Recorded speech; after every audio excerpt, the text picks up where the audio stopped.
ओम श्री सीतापतये नमः। आनंद रामायण विवाह कांड पहला सर्ग। राम की सभा में महाराज भूर कीर्ति का स्वयंवर पत्र आना। श्री रामदास जी कहते हैं, एक दिन रामचंद्र सभा में अपने राज सिंहासन पर बैठे थे।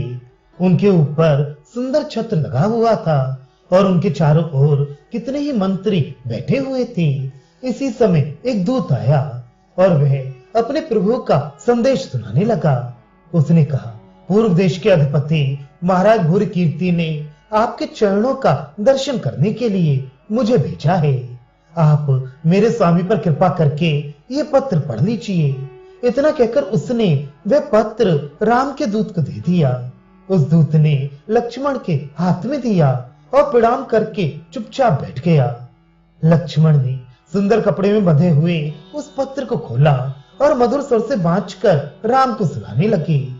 पत्र पर स्वर्ण के फूल बने हुए थे और कुमकुम के छींटे पड़े थे, जिसे देखने मात्र से वे मांगल्य सूचक तथा आनंददायक प्रतीत होता था। पत्र में जो लिखा था उसे राम के पास जाकर धीरे धीरे लक्ष्मण सुनाने लगे। रघुवंश में उत्पन्न श्री रामचंद्र जी की जय हो, जो राम रावण को मारने के लिए दशरथ के पुत्र होकर कौशल्या की कोख से जन्मे हैं। मैं भूरी कीर्ति भ्रमर की भांति उनके चरण कमलों को सूंघने की कामना से रात दिन प्रार्थना करता रहता हूँ। हे राम, मेरी चंपिका तथा सुमति नाम की दो पौत्रियां हैं। उनके स्वयंवर में बहुत से राजे आए हुए हैं। अतएव आपसे भी प्रार्थना है कि अपने भ्राताओं, पुत्रों, भ्राताओं के पुत्रों, मंत्रियों, मित्रों, घर की नारियों, पुरवासियों तथा सेना के साथ मेरे यहाँ पधारें। हे प्रभु, मेरी इस प्रार्थना को विफल मत करिएगा। इस प्रकार उस पत्र की बातों को स्वस्थ चित्त होकर राम जी ने सुना और स्वयंवर में जाने के लिए गुरु वशिष्ठ से निश्चय किया। इसके बाद राम ने लक्ष्मण से कहा कि आज सेना भेज दो। कल हम, तुम, लव, कुश, मंत्रियों, भरत तथा तुम लोगों के पुत्रों, स्त्रियों तथा पुरवासियों को साथ लेकर स्वयंवर में चलेंगे। विजय को अयोध्या नगरी तथा देश की रक्षा के लिए नियुक्त कर दिया जाए। हे लक्ष्मण, तुम आज अभी तंबू कनात आदि भेज दो। झटपट कुछ दूतों को रास्ता साफ करने के लिए आगे भेज दो। पुर की सारी स्त्रियों को पुष्पक विमान द्वारा पहले ही भेज दो। लक्ष्मण ने राम की सब बातें मान ली और जैसा उन्होंने कहा था सो सब ठीक कर दिया। दूसरे दिन राम ने सवेरे उठकर स्नान और नित्य कर्म करने के अनंतर सब भ्राताओं के साथ बैठकर भोजन किया। अग्निहोत्र की अग्नि मंगवाकर पुष्पक विमान पर रखी। इसके बाद सीता को बुलाया और जल्दी तैयार होने को कहा। सीता आदि नारियों ने सुनहरे वस्त्र तथा आभूषण पहने और पुष्पक विमान पर जा बैठी।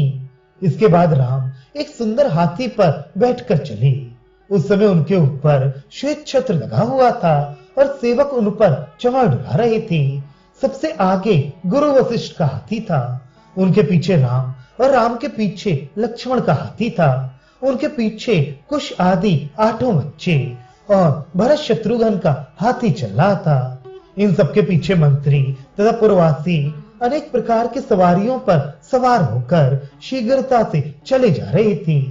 रामचंद्र जी ऐरावत के कुल में उत्पन्न 4 दांत वाले तथा मोतियों के जुब्बों से सुशोभित हाथी पर बैठे हुए बड़े सुंदर लग रहे थे।